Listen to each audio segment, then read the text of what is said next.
Thank you everybody for uh, coming. I'm Andres Fonseca. I'll just put up the slide that shows our names so you know who we are. If I can get this to work, there we go. So yeah, so this is a webinar. We're talking about um, mental health and fatherhood and the intersection between those two.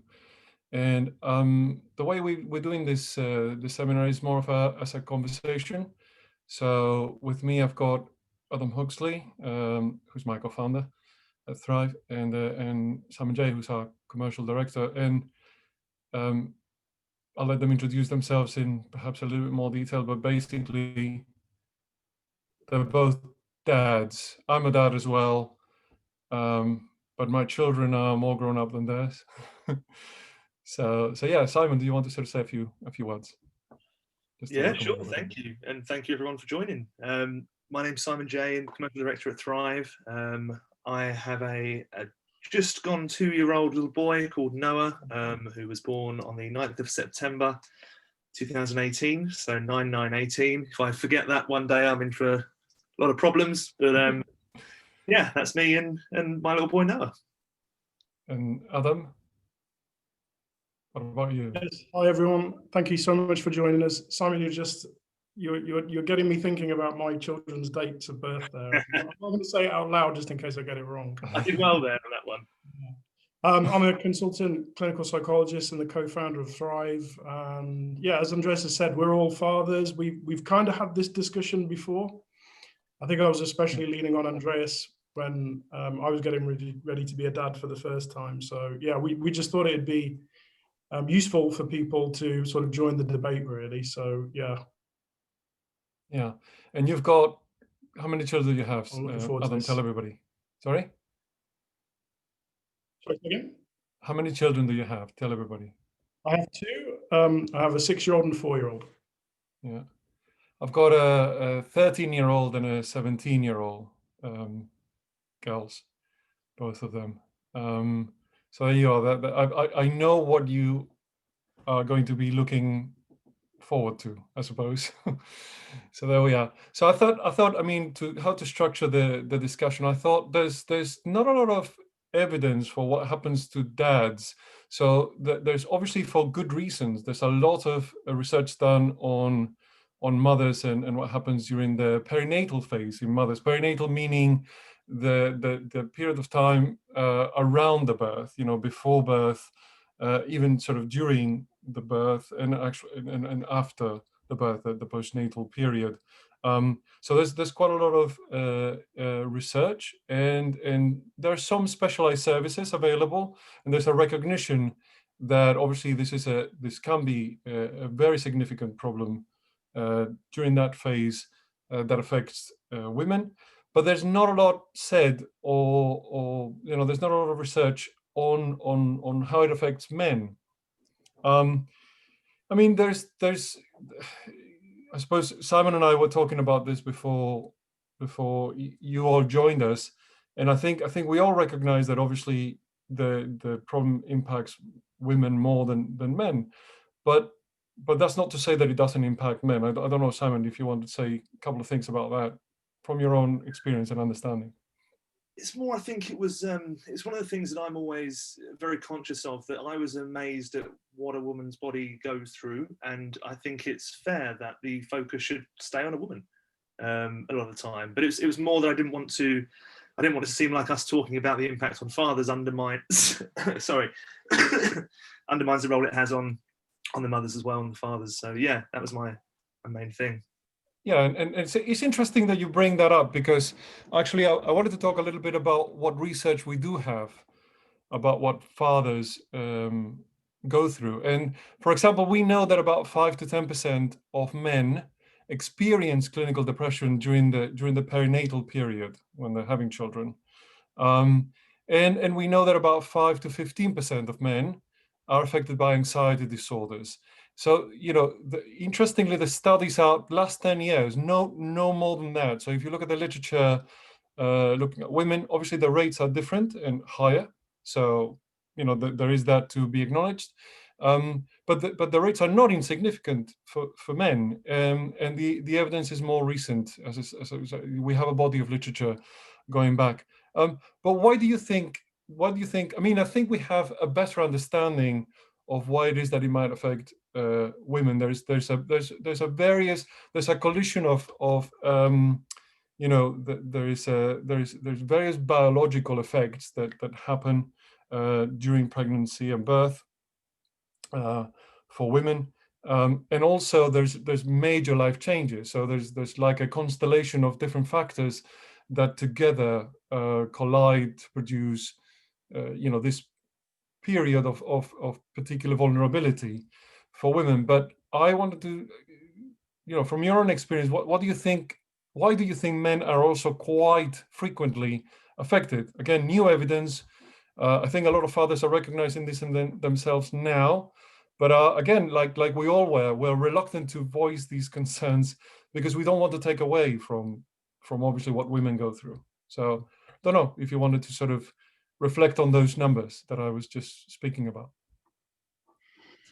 Yeah, it's I mean, you know, it's sort of hard to contextualize it, isn't it? I think when we're having this debate, we need to think of, you know, the fact that our roles as fathers are culturally and historically defined.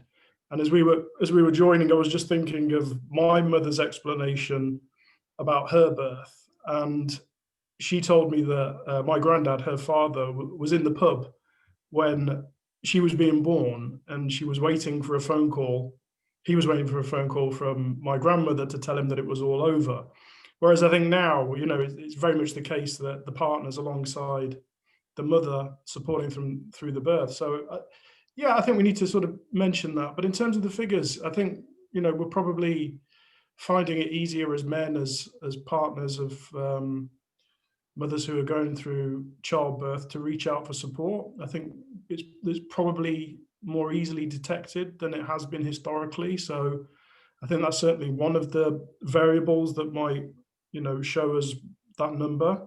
And then, of course, you know, something we've been discussing a lot is, you know, stigma that's maybe attached to being a father and letting other people know that you're anxious about the event, or even after the event that you're struggling with the adjustment. I think, you know, I certainly reflect on that time with my friends, and, you know, I found it just much easier to say to a friend, I'm finding this really difficult. It's overwhelming me, and I need to try and get a bit of support with it. So, you know, I don't know. Yeah, I mean, it's there, obviously, and I think it's just a hell of a lot easier to reach out for support now than probably it's ever been. Mm. I think from What do you think, Simon? Yeah. Yeah, I was going to say, I can only speak from my experience, really, and that was very much. I'm the sort of person that likes to fix problems, as most men do. Unfortunately, don't I often, very rarely get it right, but I try and fix a problem if it's there. So I think I remember when Louise was pregnant, it was she was going through so much, and there was nothing I could do about it. Yeah. And that used to sort of make me feel quite useless. That, you know, what can I do? I can't do anything here, and I worried about what my role might be going through the pregnancy then, and well, actually, how helpful am I going to be as a result of that? I think that caused a lot of me having anxiety myself about my role as a dad. And then whenever I'd speak to someone about it, it was a case of, how's Louise? How's she getting on with the pregnancy? Yeah. And very rarely would I get asked how I was, which is fine and acceptable. But I think it's a case of just making sure that the dads take some time out as well. I think that's very important. But yeah. I mean, for me, I think I was going to sort of echo what you were saying, which is about the fact that you feel that you need to fix something or do something. I had the same internal. I mean, again, I thought, you know, this is there's this strong impulse to try and go and do something. I called it my hunting instinct, you know, go out and bring something back or something like that. At least you feel like you're doing something, and showing your involvement and your support. But often finding yourself like a bit at a loss about what to do, and then questioning whether, I mean, one of the things for me that I found a bit stressful is questioning whether I'm going to be a good dad, you know, whether I'm going to sort of I'm going to look back at my role as a dad and be proud, be involved, be good. And I think, I don't know, I mean, about you too, but I don't think so. My dad was good and was involved, etc., etc. But I think our dads were quite distant in some ways. Perhaps when we were older, they were perhaps more involved, but when we were younger, perhaps more distant. So it was hard to have like a role model that would sort of pick up on those themes. So I didn't have a quite a clear pattern on how to be a young to a dad to a baby or to a very young child. I don't know if that makes any sense to either of you or to the audience. We have a question and answer function, and I'll be bringing in comments from people as we go through. So I think some people have been making comments, so I'll bring them back into the discussion as well. So thank you for that. So yeah, go ahead and give me your views on that. You know, whether you had a similar experience or not. Yeah, very similar. I remember reading books about it, thinking, well, how do I do this? How do I be a good dad? And I think back now and I think, well, what is a good dad? How am I defining good dad in my head? You know, and I Yes.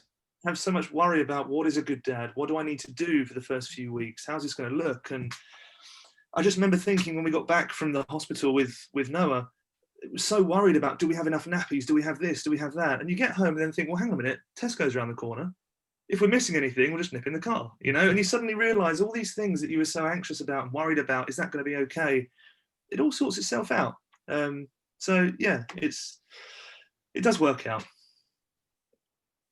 Yeah, exactly the same for me. I think you're changing roles as a first-time dad, and I think that adjustment's a really significant one. And I think, you know, it's such a subjective experience, and you take advice from many different people who've all had very different experiences, and maybe try and apply that to your own. But of course, you know, it is your experience, and you know, some parts of advice are helpful and some parts aren't. So I think there's something about learning on the job, isn't there, and just being good Yes. enough. Yeah. You know, I think that's a sort of concept to hang on to, really. You know, you don't have to be this shining example of a father or a parent. You just have to be good enough. Yeah. Yeah. There was Donald Winnicott that developed that concept. Yeah. First applied to mothers a bit unfairly, and later, you know, generalized to being a good enough parent. You don't have to be a perfect father, a perfect mother. You just have to be good enough. Yeah. Yeah. Absolutely. So we have a comment from Helen, who says that neighbors had a baby and asked the new dad how he was, and actually the new dad was very pleased, to be honest, about how he was. I'm not surprised. Yeah. I always remember because you don't know the emotions you're going to feel. I remember when Noah was born, I had to go home from the hospital to get something for Louise, and we'd just moved into this house actually. And I remember getting out the car, knocking on the next door neighbour's house. Hadn't even met them before. She opened the door and I said, "I've just had a baby." And then I suddenly stopped and thought, "Well, hang on a minute. Why am I knocking on the next door neighbour's house I've never met before?" It's a very crazy sort of well, it was for me anyway. It's very, very emotional. Let's put it that way. Yeah. Richard is telling us, had huge guilt when I returned to work after my paternity leave, leaving my wife to deal with everything. Was I being a good dad by abandoning my family? Not helped by the fact that going to work was like a rest from the constant parenting at home. So I think we've all felt that way. You know, I think I shared my wife returned to work very quickly after we had both of our children.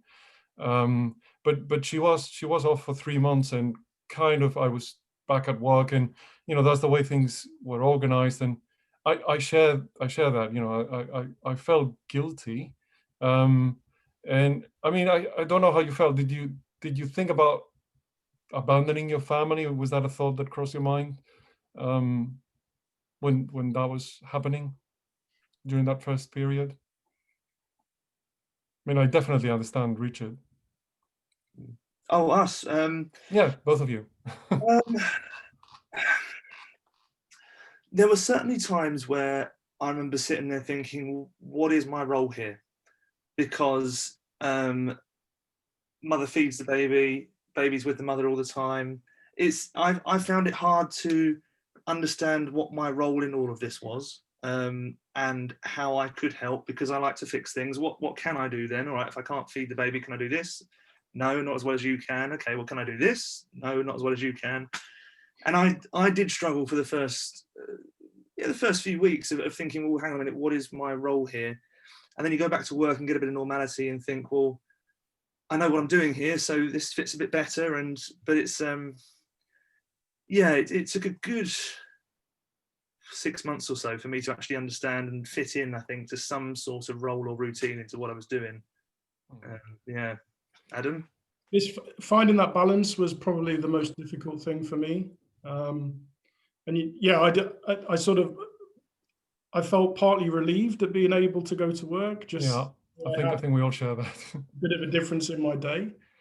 But I also felt incredibly guilty about going to work, because it then felt as though I was leaving my partner to look after the child or the children. So yeah, it just really sort of compounds those new father feelings of, feeling guilty, feeling anxious, feeling unsure. But when you talk to people, you realize that's pretty similar to everyone else's experiences, mums included, really.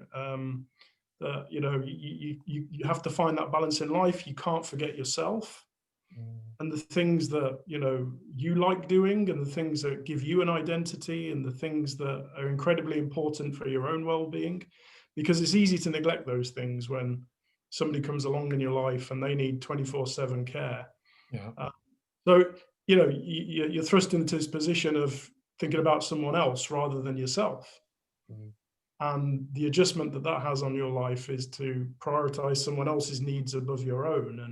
And again, you can that can elicit a really strong feeling of loss, in the sense that maybe you've lost the network of friends, or an activity that you used to really like, or I think just trying to think about reducing something that maybe preoccupies your time. So these are all the sort of subtle adjustments that you can't really plan for until you're doing it.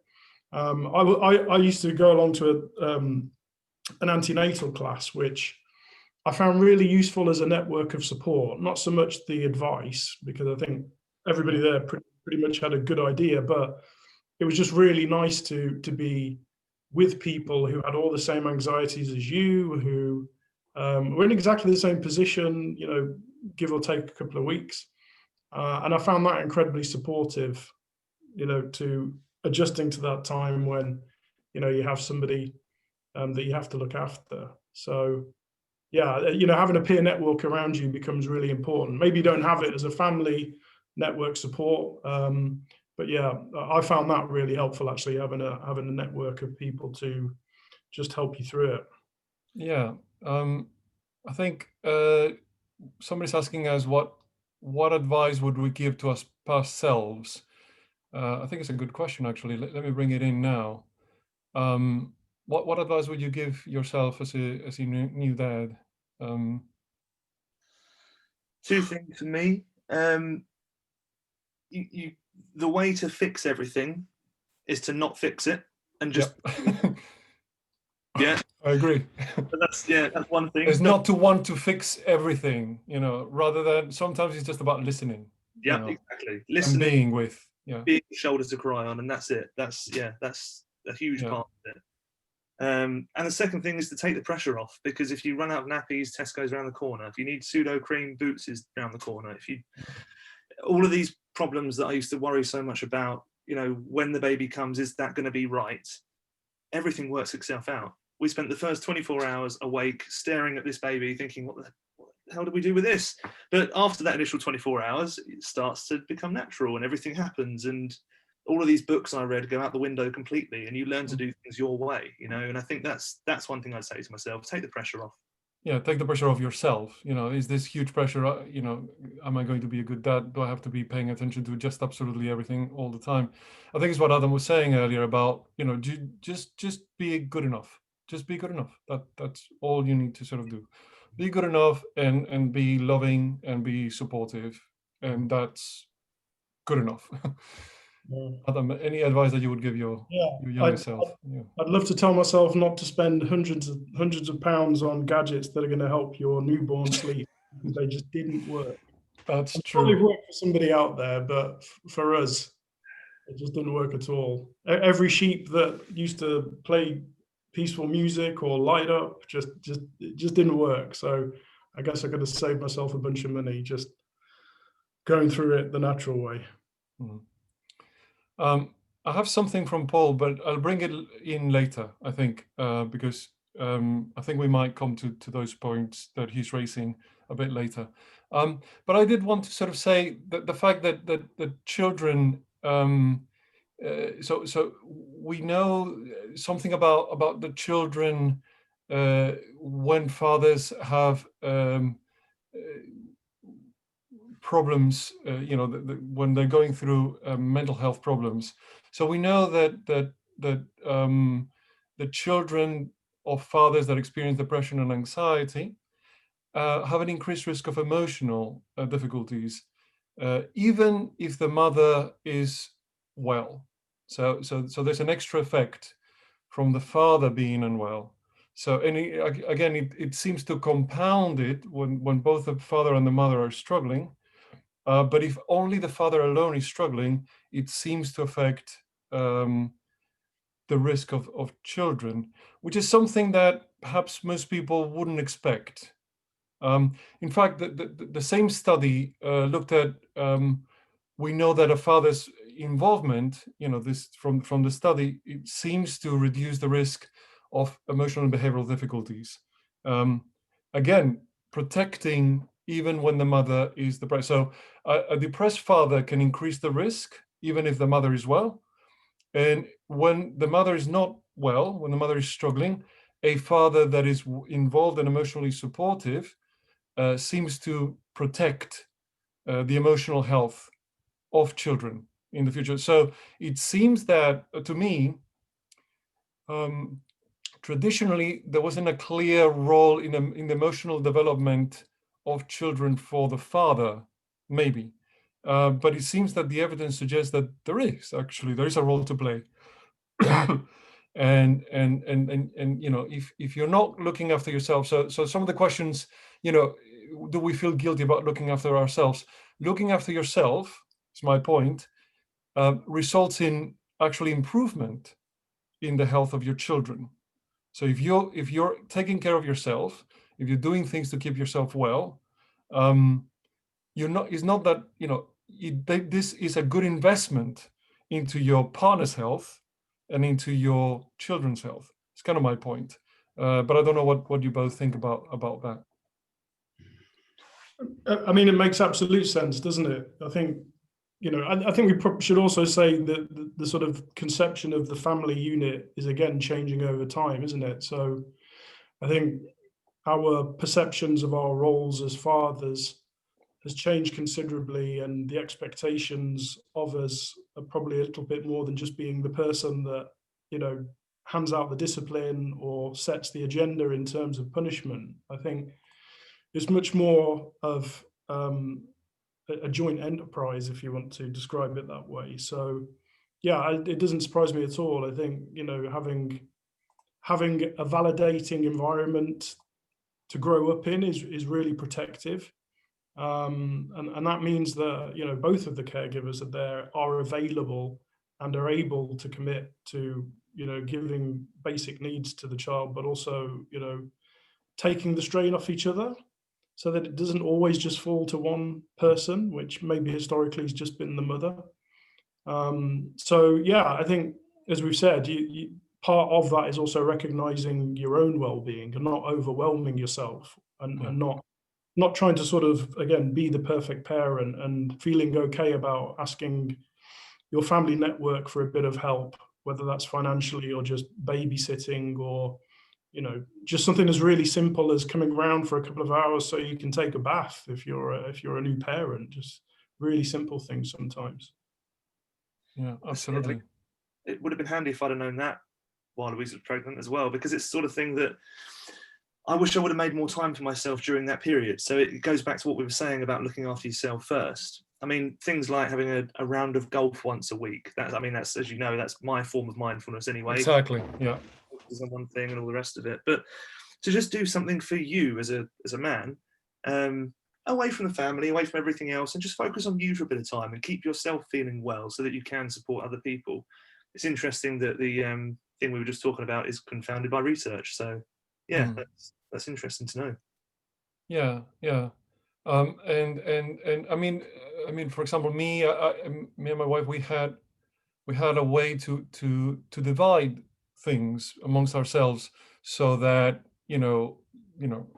she could take a break, but I also could take a break, and then sort of both feel more energized when we come back.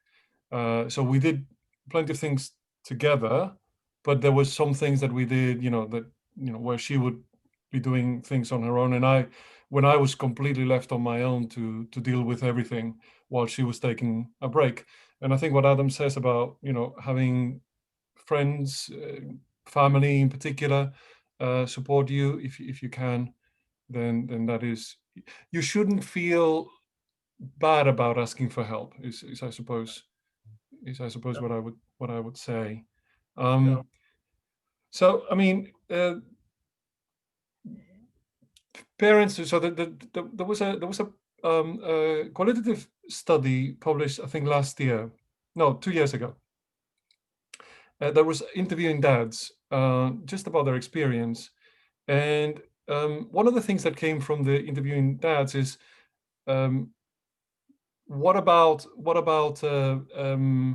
the fact that parents or fathers seem to say in the description that they felt when they were, particularly when they're new dads, that their role was about protecting the relationship that they had with the partner. So somehow there was that role, sort of keeping that relationship intact, but also looking after the family, the new family unit.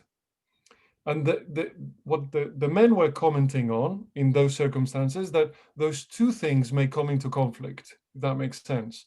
So you're wanting to keep your relationship with your partner alive, may also come into conflict with your new roles as parents looking after a young child.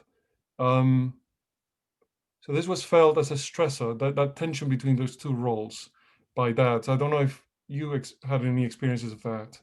Yeah.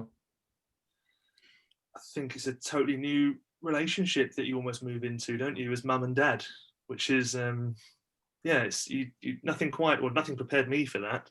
And the fact So it that changes your relationship, and that's a point of, yeah. Yeah, that's it. I mean, not that you're sort of battling against someone else for the attention of your partner, but it's more that you don't get a date night for months, if you know what I mean. You don't get that same level of freedom. If there's any dads out there who haven't yet had a baby, please have as many lie-ins as you can until the baby comes, because they become non-existent as well. You're not going to sleep. Yeah. Unfortunately, as I found out. But yeah, it does change. The dynamic changes dramatically. Yeah. Yeah. And there is that thing. So that I don't know. I mean, fathers seeing themselves as having to do both, having to keep the relationship alive. So being romantic and being, having that aspect, but also making sure that the whole family unit is looked after. Yeah. Yeah. Are there any thoughts on that? It's interesting, isn't it? Because it changes the intimacy of your relationship, because you find that some people might find that they have intimacy through their connection with the newborn, so therefore they don't need as much close connectiveness to their partner, and spending time together becomes a bit of a luxury that requires months and months of planning as some sort of military operation, because all of your attention is focused on this new person in your life. So that kind of gets neglected.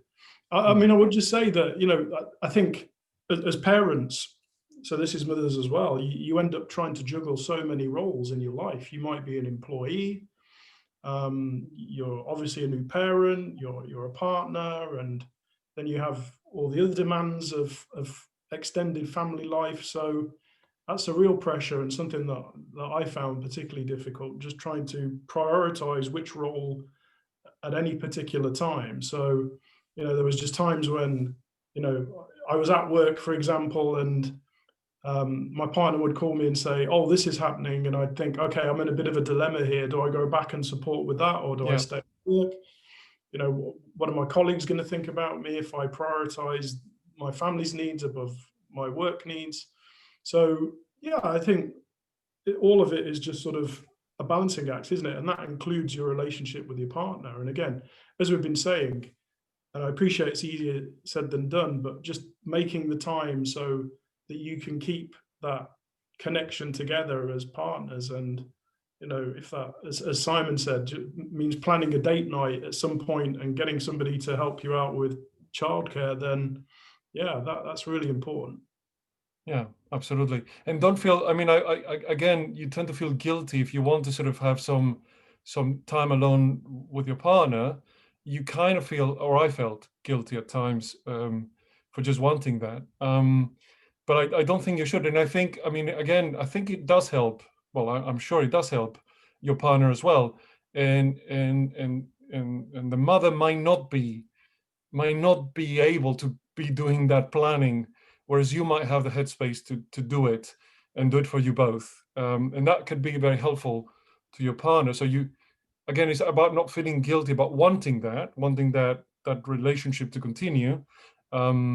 But also thinking that it could be a good thing for your partner to feel that you've done something nice for her because you've planned all this and you sorted everything out. So there's a babysitter, everything is a military operation, absolutely, but at least you've done that, and then you have some time alone, the two of you. So I think it's well worth looking at that. So modern dads, we've been talking about, we all want to be good dads, and there's this juggling of roles. This actually echoed one of the things in the study. So I think that the things that dads mentioned is that they felt they had to be resilient. They were obliged. They had an obligation to be able to cope. They had an obligation to be, or they felt they did, to be good providers and to be protective of the baby and protective of the partner and protective of the new family. So you had to be resilient, able to cope, not need any help, be a good provider, and provide for, protect everybody else. Again, I think we do tend to put ourselves in impossible situations where we give ourselves such targets that we're never going to succeed at meeting all of those, ticking all of those boxes. And again, you were saying, Adam, we also want to be, because we've gone back to work, we want to be good employees as well as everything else. So I don't know if you had any words of wisdom for parents, for fathers there, about that, about thinking that way, and whether we can think in a different way ourselves. Yeah, I think just try and take a more balanced view of it. I think, all of those pressures or roles are there for all of us. I'm just thinking about a friend of mine who's self-employed, for example. He doesn't really have the luxury of stopping working. And I know he feels incredibly guilty about having to go to work. But, in my discussions with him, he sort of reframed it to think, well, if I don't go to work, I don't earn money. And if I don't earn money, I can't provide the more basic things that we need. So sometimes it's about, making these reasonable adjustments, for want of a better phrase, which is, just think about how you can spread the demand across more people if you're able to. So again, bringing in your network to support you, not feeling under pressure to fulfill any particular role or any particular obligation just because other people have said that's what worked for them. This is your own experience. And again, don't be too hard on yourself when you struggle to fulfill an expectation. It's okay. You can cope, and you can bring in resources, whether that's again somebody to help you or just a division of tasks. There's always a solution to it. Yeah, yeah. And again, doesn't have to be perfect. It just needs to be good enough. And there might be harder times, and there might be times when you don't have that immediate support available for whatever reason. And it's about, you know, looking at it more philosophically, saying, you know, it may be a hard couple of months, but we will get through it. And it's not going, while we do this, I don't expect everything to be absolutely perfect. In fact, it might be far from perfect, but so long as everybody's healthy and okay, then that probably that's a good standard to try and achieve rather than amazing, which Yeah. is what sometimes we think we should do. And I think one of the best pieces of advice I was given is just enjoy the moment, because Yeah, it will be over at some point. And I think, again, you can be so tunnel visioned in just thinking about coping that you forget everything else. And I think you're right, Andreas, just acknowledging and understanding that this is part of a process, and it's the way it is now, but it won't be that way. it's not that way forever. Yeah, We I know us three have talked about sleep deprivation many times very over. painful. Yeah, it is, but for me, it's over now. My For children me, it's see, over now. Yeah, again, for Simon, it's not, but Simon is not. But I mean, you and I are telling him that, aren't we? We say, yeah, don't worry. but Simon, it will be fine. Yeah, and I think that's where it is useful to hear from other people who maybe have experienced it. Yeah. That was reassuring to me, just to hear from family and friends that, look, just enjoy it, because it's not going to be this way forever, and Yeah. things will I mean, change. the impression that I got is it feels like it's going to be forever when you're in that situation. It's going like, oh my God, this is never going to be better. This is my life now. That's kind of the thought that goes through your head. And then it's over. And you kind of miss that, interestingly, because it's a special time when you've got a baby and you're looking after a baby. So I remember looking after my daughters and sort of giving them a bottle or changing their nappies and all of that. And they're very fond memories for me, even though I acknowledge that at the time it was actually very difficult. So waking up in the middle of the night because my daughter was vomiting in the next room, and I was worried about her choking to death or something. So and I remember one time when this happened because my daughter Elise, she used to vomit all the time when she was very little, very worrying for us. And she did this in the middle of the night, so we had to sort of pay attention and listen because we were worried about her choking. So I remember one time that she vomited like 4 times. We changed I don't know how many times that day, giving her I don't know how many baths. And then she vomited once again at 4 o'clock in the morning or something like that. All the walls were covered with vomit everywhere. She was covered with vomit. So I said to my wife, look, let's just change her, shut the room, we'll have her in our bed, and tomorrow will be another day, because I just couldn't cope anymore. So, but it's over. I mean, and now I remember that time, and you have this very strange fondness for it, or I do anyway. So yeah, I mean, it's weird how difficult it was, how absolutely bone weary, exhausting that time was, but how fond you are of those memories now. It's interesting. I think, I mean, we talk about resilience a lot, don't we? And I think that's a really good example of how you build resilience. And maybe you start off in the very early days being hyper vigilant about every threat, and you Yes. think everything is a threat. But you get a bit more relaxed as you get a bit more experienced. Yeah. And I'm the fourth child, so I think by the time my parents brought me into this world, it was, yeah, okay, play with whatever you want. Yeah. We're not worried about those things You'll be anymore. fine. So Fingers carry on. crossed. So I think there's something about that as well. Just understanding that your own comfort level will change over a period of time as you become a bit more of a proficient parent.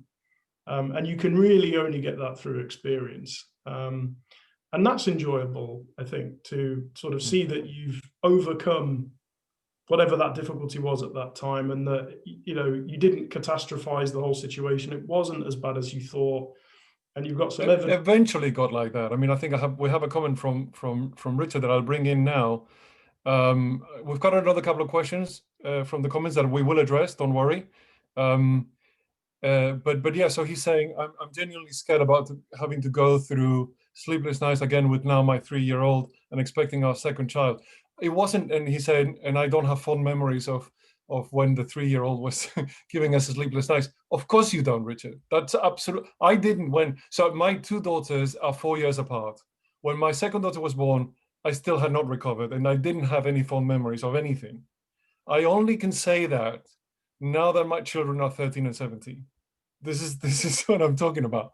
So and he feels like a monster. He says, I felt the same way, Richard. It was, I don't know about Simon and Adam, but it was like, what have I done? Oh my God, how am I going to now cope? We're now going into this thing. So he's saying 3 years. Mine was 4. So we were kind of over the hill with and then we did it again to ourselves, kind of thing. I don't think you should feel like a monster. It's kind of it's scary and difficult when it's happening, and because you're going to go through it again, I'm not surprised that you don't have fond memories yet. I'm only saying that it will come, that when your second child grows up and you're out of that, and if you don't have any more children, there comes a time when you look back, when they're all grown up and they're big and they do their own thing, and you remember those times very, very fondly. Interestingly, when they're all, I mean, one of my daughters is almost an adult now, behaves like an adult, really. And I remember looking after her when she was a baby, even though it was a living nightmare at the time. That's what I'm saying. Yeah. I think, yeah, we had a period of about 3 months. I mean, I remember getting Noah home, and after the first 2 or 3 weeks, he slept like a dream from 6 o'clock in the evening till 6 o'clock in the morning. Oh, you I lucky was sat there bastard. thinking, I remember you saying this. I've nailed this. I'm such a good dad. This is perfect. What's everyone moaning about? And about a month later, he screamed every hour throughout the night for about 3 months solid. And I remember being sat with Louise on our bed, listening to him piercing screaming coming from his mouth. And you just, I remember thinking, what the hell are we going to do? What are we going to do here? Is this our life now forever? Because this is not sustainable. And there was that moment where you're really thinking seriously, what is going to happen? Yeah. But yeah, it does end. You do get over it. And then, I mean, I don't look back with fond memories at the moment. But no, that takes a while. I'll admit. You're first traumatized, and it takes a while to process. Yeah, I think it's now only when they're 30. They're so big now. I mean, and they're, as I said, one is an adult, and reflecting on how when she was a baby is quite a nice. They're nice memories for me now, but it was a living memory for a long time. So I think we can all agree that when you're in the moment and it's 4:30 in the morning and you're really tired and you have to wake up, it just feels extremely overwhelming. It is, yeah. One last thing from the study, which is dads felt. I mean, there is some established support networks for mothers, but there's not a lot of established networks for dads. And also in the study, dads felt that if they sought support for themselves in any way, they were taken away from their partners, and that made them feel guilty. So there's that theme of guilt again. So I don't know. I mean, that's another thing that's are very reluctant to seek support and help. And even when they think that they might need it, what stops them is thinking, I might be taken away from my partner. That seems to be what the research paper is saying. I don't know whether that resonates with either of you, whether you were reluctant to seek help for yourself at the time or no. I certainly didn't want to talk about the fact that I was worried about it, because in my head I had to be the one that was going to fix everything, you know. So I couldn't really. I don't think I even did tell Louise how I ever felt or that I was anxious about anything.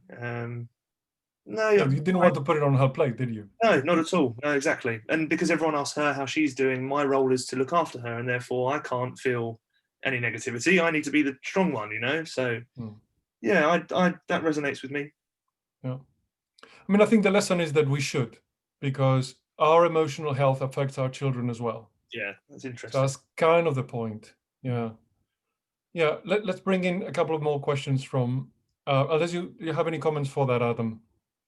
No, I think just to endorse it, really. I think, I mean, I maybe started off just trying to cope and get through it, but then when you start talking to the people, you find that they're generally the same sorts of concerns, and even just doing that and listening to the way the people feel, I felt reassuring. It's not just my experience. It's pretty much. I mean, we talk about sleep. We've all experienced it here as three. We've talked about it, and I think just knowing that really sort of helps you manage it. Yeah. So, I mean, we've got Paul, who's struggling because third trimester pregnancy, second daughter, lost first little boy due to medical complications. Both subsequent pregnancies have been really difficult for them. So he's struggling with the day-to-day anxiety about whether the baby's okay or not. And it gets to the stage that neither of them, neither him, not his partner, is enjoying the experience of being pregnant. And of course, I detect from what he's saying that he may be even feeling a bit guilty about not enjoying it. So I think he's putting pressure on himself from what he's saying, that he should be enjoying it, and because he's not enjoying it, he's doing something wrong, because he should, quote unquote, be feeling a different way. So I don't know if we have any thoughts for Paul, between ourselves. I mean, we had a few miscarriages ourselves, and I struggled. My wife's delivery. So my daughter, when my first daughter was born, my wife almost died. Really, she bled profusely, and there was no stopping, and she had to go into emergency surgery, and that was really difficult. So yeah, so I fully share it, and it took us a long while to make the decision to have our second child, and I was worried throughout I think she was less worried for some reason. I was worried throughout the second pregnancy, uh, for that reason, and I found it hard. I didn't blame myself for feeling a bit worried. I think that's the way I saw it. I mean, we made the decision. Uh, it could go wrong. I felt, but it felt that we wanted to have another baby. It was worth it, for us, bearing even in mind the risks. We had a chat about it, and I did feel anxious, but I didn't feel guilty about feeling anxious, and I tried to sort of remind myself that, I mean, if it all everything works out, then we would have another child. If it doesn't, then we told ourselves maybe we could adopt or do something else. So those were kind of the things that we were thinking about back then. But I totally understand the dread.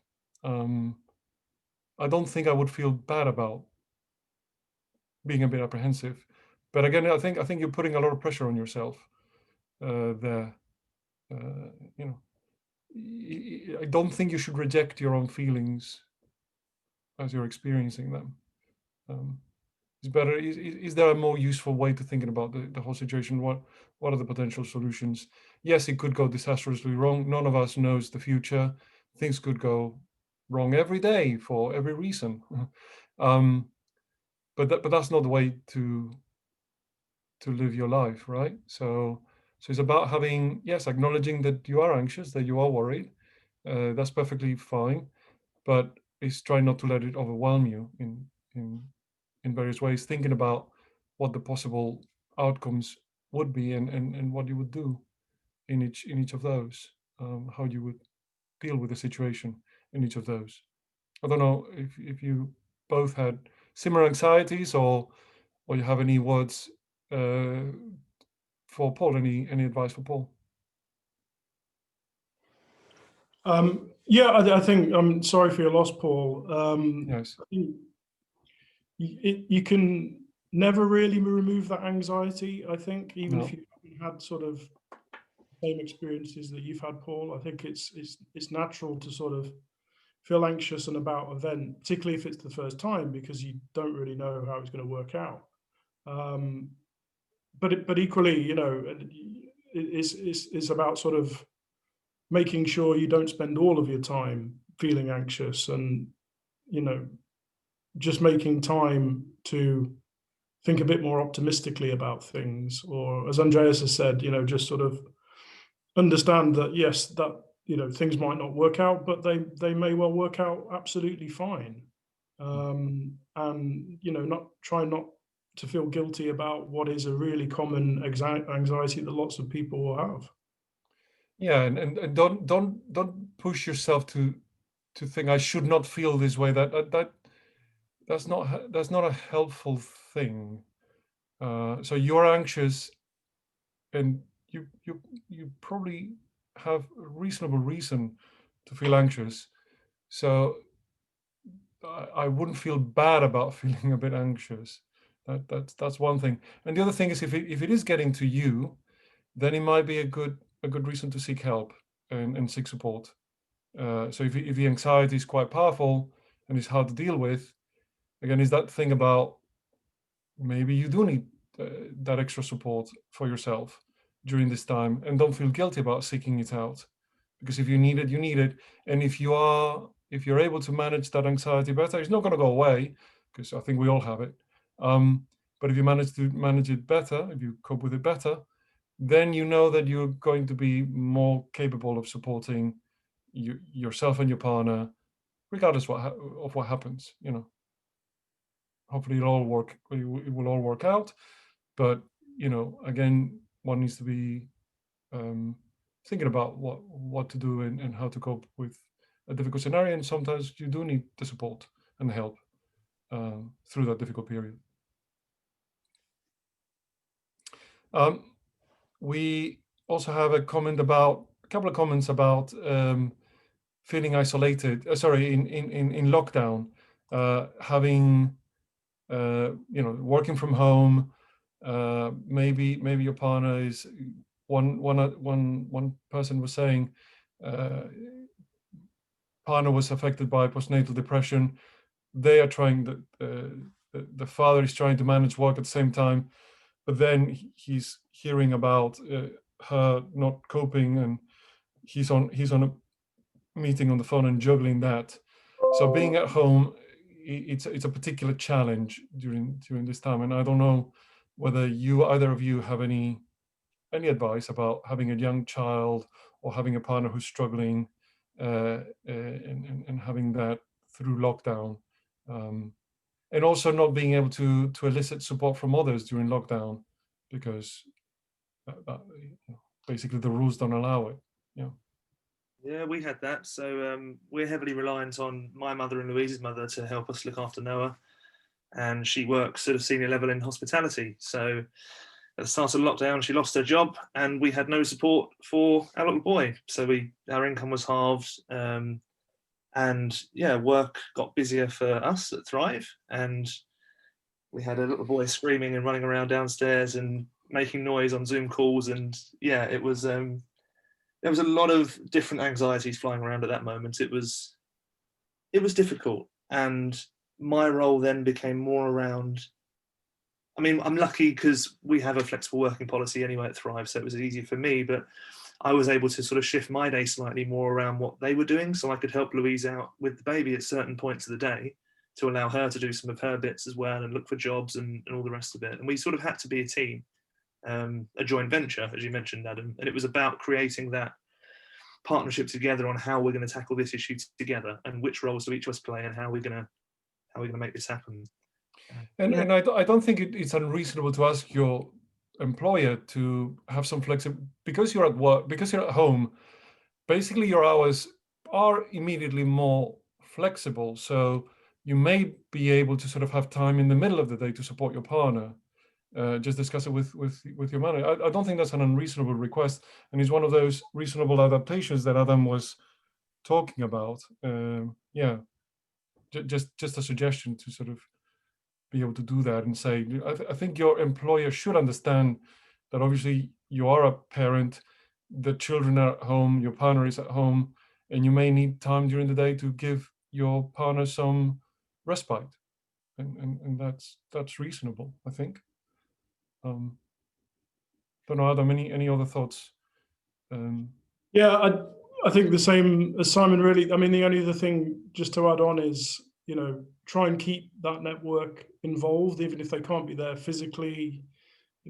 Schedule in some time when you can just remain connected to them, talk to them. So, I just make sure I use Skype so my parents can see the children and vice versa, so that, there's some contact, even if they're not able to physically be there. Yeah, I mean, I would say, so if you are struggling, it's up for you, it's up to you to decide. But I mean, the government guidelines do allow people to support one another when necessary. So I think if you are really needing the respite and the support, I think you might very seriously consider whether you meet the criteria that the government is putting out for receiving that support, where those rules are relaxed because you are needing that support. In principle, is designed to support elderly people, but not necessarily. Could be anybody who is struggling. And if you are struggling, and you might need the presence of some of your family, and that is essential to you, I wouldn't be shy about thinking about it in those terms. You do need that support, so therefore you should get it for your health, for your partner's health, and for your child's health. This is the thing that I keep going back to. The research studies show that a good dads with good mental health are good for the whole family. so yeah, I mean, I if you need support, you need support. And if there is some, if you do need it to be your people in your network coming to you, I think that the government rules accommodate that. I mean, correct me if I'm wrong, but that's the way I read them. If you do need care, or if somebody in your household needs care for whatever reason, I think it's perfectly justified. That's my reading of it. I think that's all the questions we had, and I think that's all our time. So thank you very much, everybody, for coming and attending our conversation. And I hope it was useful, particularly sort of looking at the evidence that what it shows. And I think it echoes a lot of what our experience has been. It's an area that there's not a lot of research done on, but it seems to be an area that we do need to concentrate and perhaps look into more deeply, because good father health is equals to good mother health equals to good child health. So it's probably worth investigating more. Anyway, thank you all very much.